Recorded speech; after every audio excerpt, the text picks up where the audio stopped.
La cibernética es, según la definición de Wiener, la ciencia de la dirección y comunicación en los organismos vivos y en las máquinas.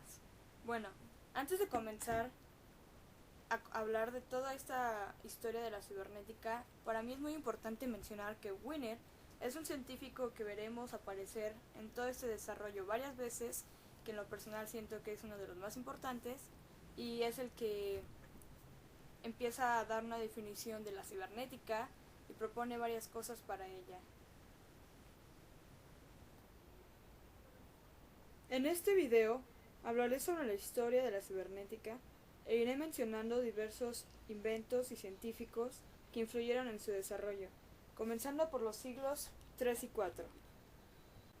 En estos siglos, Demetrio de Faleria construyó un caracol que se arrastraba, y en el siglo V, Arquita de Tarento construyó una paloma. En el siglo XI se cumplió 30 años en la construcción de un mecanismo de forma humana. Continuamos con el siglo XV.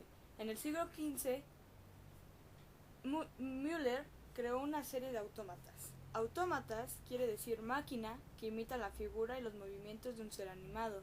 Bueno, a partir de aquí, o más bien hasta aquí, podemos observar cómo ya los científicos trataban de imitar el comportamiento humano, empezando por máquinas que imitaban el comportamiento de los animales, hasta llegar al punto donde empezaron a crear máquinas para imitar a los humanos.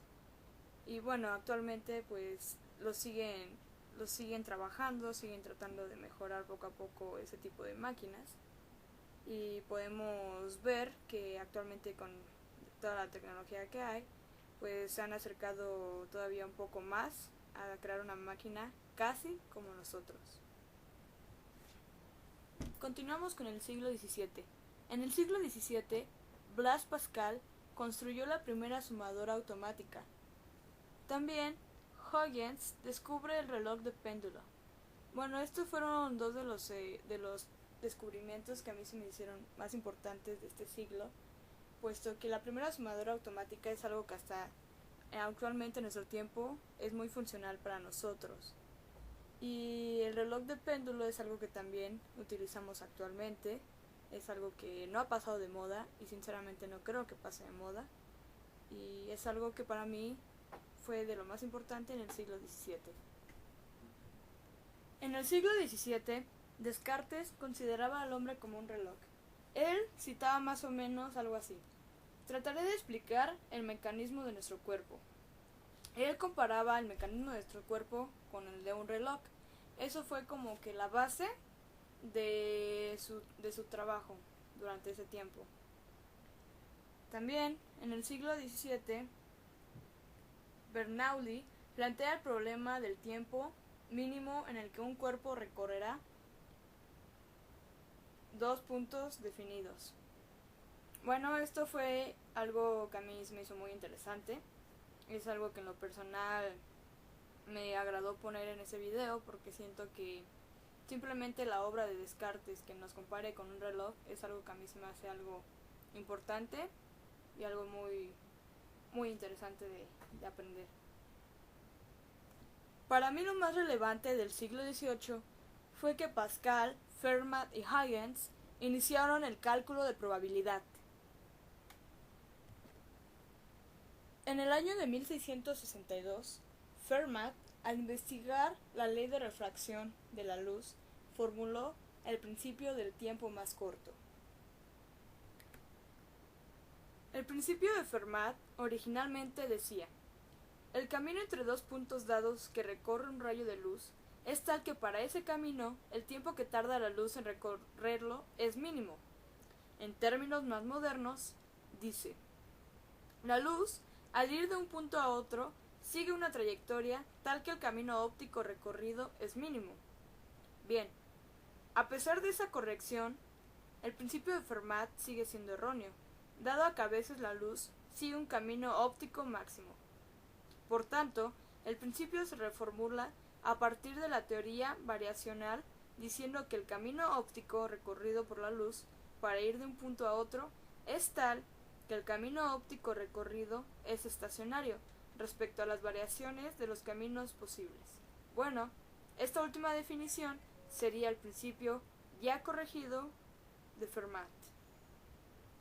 En el año de 1765, Bolsunov crea el primer regulador automático del nivel del agua. En el año 1784, James Watt crea un regulador de velocidad de rotación de máquina de vapor. Bueno, esto para su tiempo fue algo muy avanzado, pues fueron de gran utilidad y es algo que actualmente ha sido mejorado y sigue siendo de gran utilidad, así que podemos ver desde cuándo han empezado cosas que actualmente seguimos utilizando y nos siguen ayudando en nuestra vida cotidiana. En 1868, Hering Breuer descubre el reflejo y la autorregulación de las vías respiratorias. En 1871, Baubach y Ludwig descubren la presencia de reles de los organismos vivos. Continuando con 1902, Thorndike investigó los procesos de adiestramiento de animales. Después, la Academia de Ciencias de la URSS crea una comisión de telemecánica y automática. En 1940, Wiener se plantea la tarea de crear una calculadora. Y años siguientes, Turing publica su trabajo que se refiere a la construcción de las computadoras. Como había mencionado anteriormente, Wiener viene siendo un personaje muy importante en toda esta historia de la cibernética, pues él es uno de los científicos que más experimentos, conferencias e importancia le dio a la cibernética y que en su tiempo fue el que más realizó cosas a favor de ella. Por ejemplo, en 1941, Wiener y Bigelow llegan a una conclusión sobre problemas sobre la técnica de dirección y la técnica de las comunicaciones. Como anteriormente también ya lo había mencionado, Wiener es el que propone utilizar el vocablo de la cibernética. En lo personal, yo considero que Wiener es el científico más importante en todo este desarrollo de la historia de la cibernética, pues ahora, en 1948, publica su primer libro llamado Cybernetic Control and Communication in the Animal and the Machine. En 1922, Lillier creó un nervio artificial cuyo modelo consistía en un alambre de hierro tratado químicamente que al ser arañado con una aguja metálica o conectada a una línea eléctrica de alta frecuencia se comportaba de modo semejante a un nervio vivo. En 1943, Wiener expuso sus ideas a John von Neumann, uno de los matemáticos actuales más eminentes, y también a los conocidos especialistas en el campo de la técnica del cálculo Eichen y Holstein. Es necesario señalar el papel de John von Neumann en la creación de la cibernética como ciencia. En el año de 1945, Wiener visitó a Rosenbluth en el Instituto de Cardiología de México y ahí tuvo ocasión de discutir con el fisiólogo Cannon el temario concreto de los trabajadores de investigación en el campo de la fisiología de la actividad nerviosa, en la que se preveía la amplia utilización de los métodos estadísticos. Bien, finalmente llegamos al siglo XX, y en este siglo es Wiener el que aparece de nuevo. En el año 1952, Wiener declara que las máquinas carecen de la propiedad de adaptación. También, en el siglo XX, la analogía entre el organismo vivo y la máquina pasa a ser un método de análisis. Bueno, es sabido que esta analogía entre los seres humanos y las máquinas ha sido discutida durante mucho tiempo y es algo que aún no se acaba de definir. Para finalizar todo este desarrollo de la historia de la cibernética, tenemos a Shannon y Moore, que publican una máquina cuyo objetivo es analizar y proyectar esquemas de contacto sobre la base de reles. Esto fue en el año de 1953. El relé o relevador es un dispositivo electromecánico que funciona como un interruptor controlado por un circuito eléctrico en el que, por medio de una bobina y un electroimán, se acciona un juego de uno o varios contactos que permiten abrir o cerrar otros circuitos eléctricos independientes.